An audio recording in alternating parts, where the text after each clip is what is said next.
Өмнөх үечлэгээр Тамийн Боён эхний ангийн талаар ирсэн бол энэ удаа 2 дугаар ангийн талаар ярих болно. 2 дугаар ангийн талаар энэтрээ санаж байгаа зүйл бол алтай арим бас царайлаг гүнж бас өмнөх ангиас илүү зураглал ертөнцийн хувьд өссөн юм уу да. Тэгэхээр бичлэг хэлэхээс өмнө хэрвээ та хүсвэл манай сувыг дэмжин донешн өгөх боломжтой болсон хэлмээр байна. Өмнөх бичлгүүд дээр ер нь комментэн дээр нэлээдгүй хүмүүсийн дурдсан мигний асуудалтай нэмэлэх бах бас миний цааш хийхээр төлөвлөж байгаа ганцхан кино хоёрхаас гадна өөр контентуудад хувь нэмрээ оруулж байгаа гэсэн үг. Гэрвэрлээ бичлэг рүү орцгоё. Тэгэхээр энэ ингэж эхэлдэг. Тамайгуу жинхэнэ тамайгуу байхад буюу тэртээ жоохонд нь аав эрдэмт нь унт гэсэн улаанаа үлгэр яриадаг гэж байна. Аав нь ч бараг Эрдэнэсийн арцэг шахуу ном гаргаж ирээд үлгэрээ эхэллээ.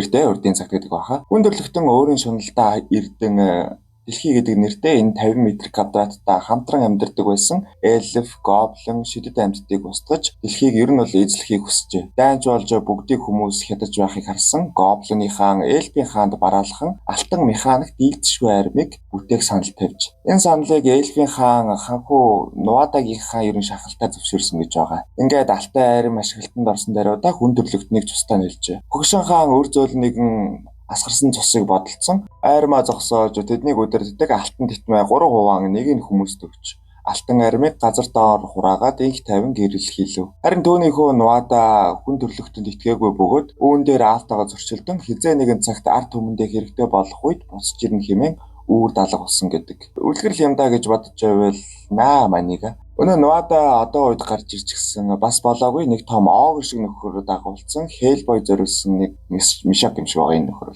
Тэгсэн хүмүүс нөгөө үлгэр домгийн титмийн нэг хэсгийг нь оллоод дуудлага худалдаагаар оруулж байдаг боё юм. Тэгэхээр манай ханхуу төв тастаж гарч ирээд өнөө титмийн нэг хэсгийг аваад талаа. Нөгөө талд Хелбой шинэхэн хосын амьдралдаа дасаж өгөхгүй, ер нь дасаж өгөхгүй жаах. Хелбой маань эр хүний дөнгөө амьдралыг төлөөсөн гэхүү дээ. Лизэд хамт амьдрах орон зайг нөхөхгүй байгаа юм байна. Бас хамаг ажил төрлийн нууцлдаг холбооны дараагад ойрын өдрүүдэд Хелбой гай болж байгаа ээж. Уул нь нууцаар ажиллах ёстой байтал манай хүн гудамд гараад зураг идрээ даруулаад гарын ус өдрөө хүртэл өгсөн тохиолдол гарчээ. Дарах хөхт энэ талаар гомдсоор улааны ихлөө очтол өнөө хоёр нь яг маргалдаг үе дээр нь очиод хомрогонд нь өрчгсөнгүй. За тэгэл миний хэлдэг Лиз өөрийн орон зай эдэргээд гомдолж байсан аюулын тохиорч улаанаг маань гэр бүлийн маргаанаас авардаг. Та нар Майерсыг яасан талаар сонирхож байгаа бол манай хүнийг улаанаа дээгүр дагуур ярьж байгаад Антарктид руу ажиллараа явуулсан байлээ. Өргөж залаа. Нөгөө дуудлага худалдаан дээр асуудал үүссэн мэдээлэлээр ч манай хэд ажилд орлоо. Очсон тэнд байсан хүмүүс бүгд үхээд өгөхдөө бүр чанам шиг болчихсон газараа урсаж байна. Тэгсэн нэг Компу Вандагийн цогцох шиг амьтан хаанаас ч юм гараад ирлээ. Энэ нь эртний шүдний шидтэн гэдэг нэртэй амьтан бөгөөд амьдралын зорилго нь идээд баах юм байж. Хүний анхны хэрэгцээтэй төстэй байгааз тэгээд нөгөө чанамар шиг заваа юм нь баасна. Шүдний дагнууд нэг нэгээрээ гарч ирж сүултээ нэг том зөгийн сүрэг шиг манай хэдийг бүрхэд Лиз гал ашиглах хэрэг гарч байгаа юм. Хөх улаанаа хоёр нуугдахаар явж үгүй яг улаанаа ч зүгтах гэж оролдог л дээ. Харин өөрийн дуранд цонхны харалтаа зогсож байгаад цонхоор унаж олон нийтэд бүр мөсөн ил болдог. Ер нь зөрүүд нөхөр болохоор дарга нь өөрийг нь захирах гэж оролдохоор улам ингэж байгаа юм баг. Нөгөө талд гүүрэн доор Нуада ханху өөрийн нутагтаа он удаан жилийн дараа иргэн ирлээ. Энд одоо бас нутаг гэхэр хэцүүндээ хөрхий гүүрэн доор шүү. Тэгсэн дүүнийг манай хүний ихэр дүү нуалаад тосож авлаа. Эхний анги дээр Лиз миний краш байсан бол 2 дугаар анги дээр хөх бит хоёрын краш нуалаа гүнж байсан. Нуада ханху өөрийн эцэгтэй бараалхаж хаанч түүнийг дурамчнаар хүлээж авна. Учир нь тэр хүн төрлөختний хийсэн гэрээг зөрчиж алтан армиг сэргэн өөрийн улсыг мандан бадруулах үлгэрэгт эргэж бицэлтгүй оржээ. Нуада ханхугийн шалтгаан ч мөн үнэлэлтэй гэхэд буруудахгүй бөгөөд эрт дээр цагт өргөн удам том нутагтай байсан эльфүүд одоо гүүрний дор амьдрах болжээ. Ингээд хаанч түүнийг зогсоо гэж нэг ясанд аал гэж цэргүүд тулсан ч эцэст нь тэр эцгээ хоноо 2 дахь хэсгийг авч дуусав. Дэлмийн 3 дахь хэсэг түүний дүүд байгаа ч тулааны үеэр гүнз зүхтаадаг. Харин нөгөө талд улаанаа олон нийтэд мэдгдснээс болж дээрээс Европын төлөөлөгч буюу улаанаа кинох хүнийг явуулжээ. Нэг герман саарл нөхөр ирдэг юм. Яг Краус гэдэгтэй. Тепастик буюу өөрийн энэ утаа шиг биеэр өөр биедэд нэвтрэн удирдах, төр амьдруулах чадaltaй бас нэг эвгүй гэхдээ гоё дүр байгаа. Саарла өөрийн утаагаар шүдний дагныг сэргээж өөрийг нь троллийн зах дээр наймаалцсан шүдний дагн хэлдэг. Өөрхөн энэ хүний найманд болсон байхгүй. Шүдний дагны найманд гэх юм уу. Тэр нуучны эрдэмтний судалгаагаар Бруклин гүрэж нөгөө захын л та. Трол мангасууд хүний ертөнцөд ч гэсэн шингээ амьдэрсэн бөгөөд энгийн хүний нүдээр адилхан харагдагч Хуучны нэг эрдэмтний бүтээсэн шилээр тэднийг бүрэн төрхөнд нь харж болно. Тэд аль хэдийн нэг хөгшин троллыг хараандаа авсан байх ба хүний төрхөнд хөгшин эмгэнэ. Троллын дүрс үзшгүүн дээрээс айдаг зүйл нь бэлцуухай. Манай хэд ч тэрийг ашиглаад троллыг сүрдүүлж байгаад захыг заалгадаг. Тэгээд нэрэл зах байдаг гэж. Манай хэд ч тэр шүдний дагныг хэн зарсан талаарх мэдээллийг хайдаг. Тэгээд Саарлаа улаанаа хоёр зөв хүнээ олдог юм. Тэд Нувада хаанхуг худалдаж авсан болон хүний ертөнцийн дайн хийх гэж байгааг хэлдэг. Энэ хооронд хөх захаар явж байгаад алга болсон Нувала гүнжийг харан сэжиг авч дагаад явдаг. Эсвэл царайлаг харагдсан. Үгүй нүд нь хөөрхөн харагдсан гэх боос царайлаг л да. Харин Нувала гүнж нэгэн нууц газар орж аавынхаа үлдээсэн алтан армийн газрын зургийг авлаа.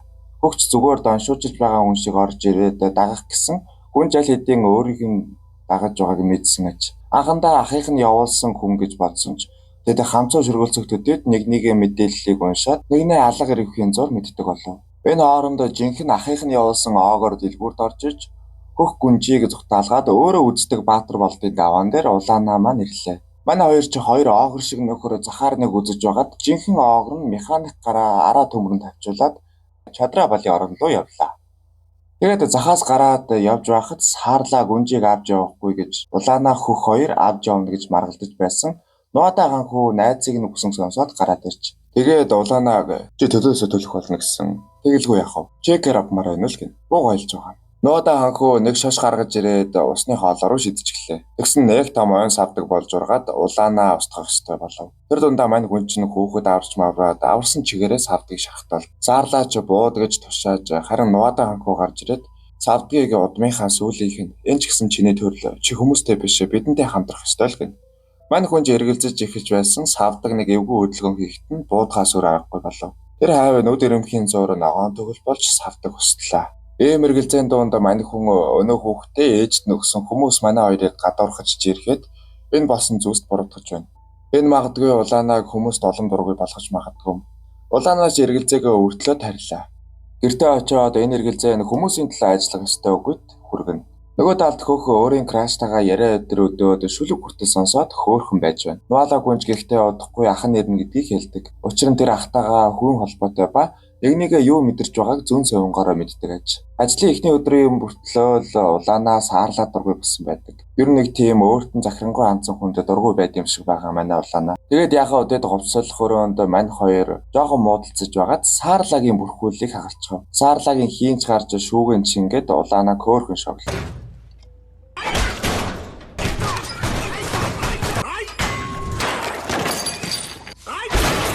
Ер нь Саарлаа улаанаг уураа хянаа гэхэд л. Тэгээд Саарлаач нүцгэн чигээрээ яваад өглөө.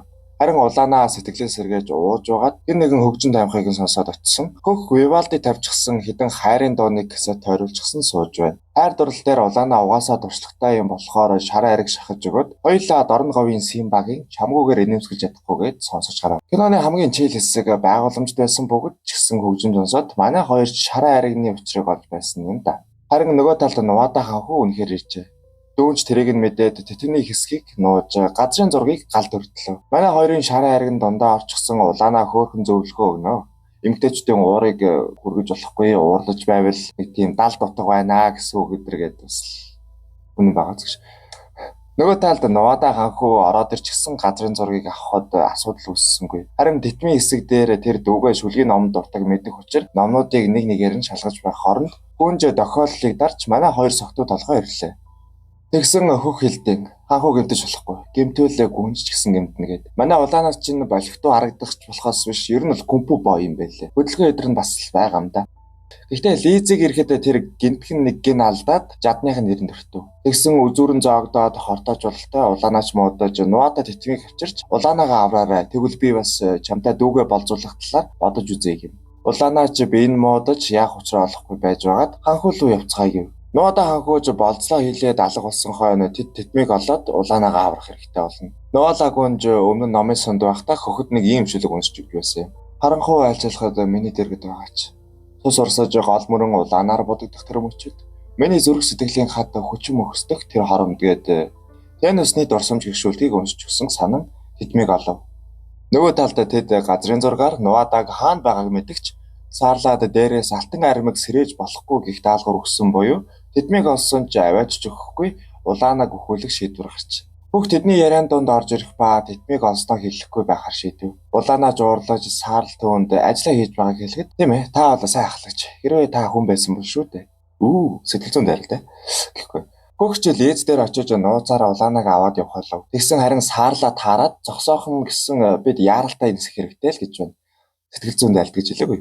Манай хэд ч Ирландын нэг жижиг арал дээр ирээд газраа олохгүй явж исэн нэг тэрэг чирсэн нөхөр таарч хотыг зааж өгье. Наад зоогцсон гялтхансан юм өгчих гээд. Тэр өөнийг өгчих хөлөө тэр өгөхийг хэлэхэд би нэг авч чадах хүнийг тань гэж байна. За тэгвэл хамаа алга гэсэн нөхөр шүгэлдээд нэг хуучин хотын үүдийг сэрээгээд орлоо. Энд урд нь том хот байсан ч алтан армийг нууснаас болж иргэдэн нөхөж хараал өртөж. Тэдний очисон чөтгөр нь улаанагийн жинхэнэ нэрийг тэр дараа шивнэж улаанаг хүлээж байсан. Түүний үхлийн бурхан гэдгийг хэлэх ба энэ бүх цаг хугацаанд түүнийг хүлээж байжээ. Үхлийн бурхан түүнийг хүсвэл хизээж аавна гэх ба Лизээс амийг нь аврахыг хүсэж байгаа эсэхийг асууж байна.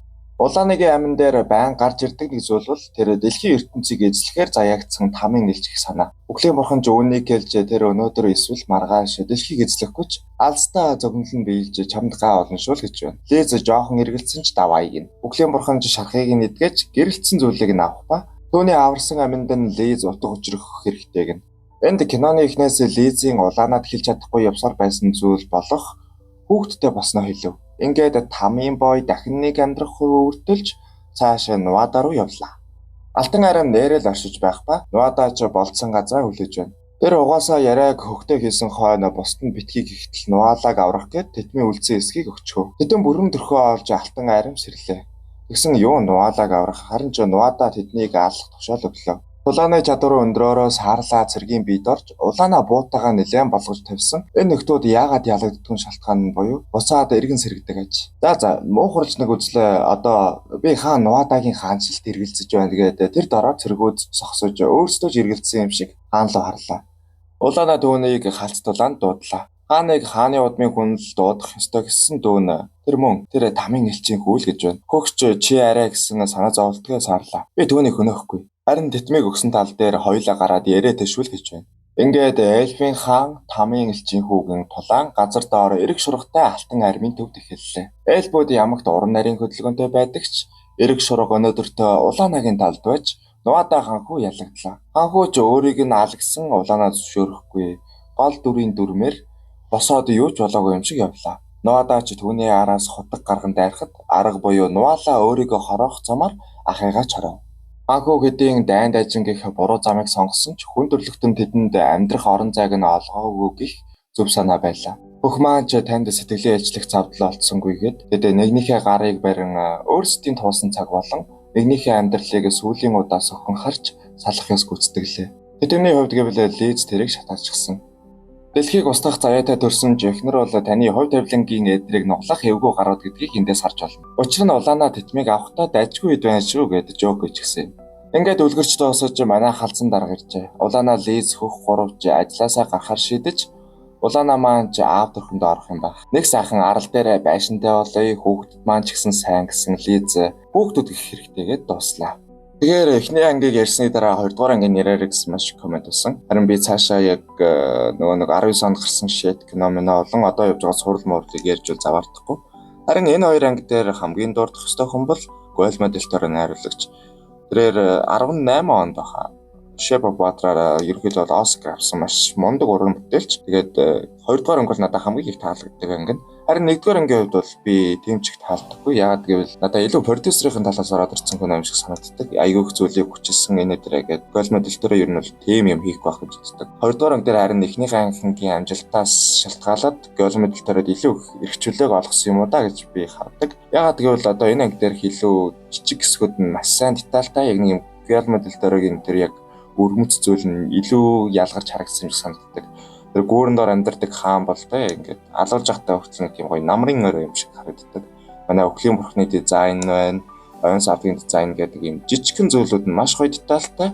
Тэгээд давхараас тийм илүү утга учиртай эхнийх ангийг бодвол тэгэхээр тийм байна. Тэгэхээр та энэ хүртэл үзсэн юм чинь subscribe дарчгаарай. Бас лайк дараарай. Тэгээд өсвөл донешныг яриа. Би мөн цаашид киноны талаар кино ярьж хол гадна зүгээр киноны талаар ярьдаг контентуудыг ихээр ажиллах байх. Тэгэхээр тийм ээ. Баяртай.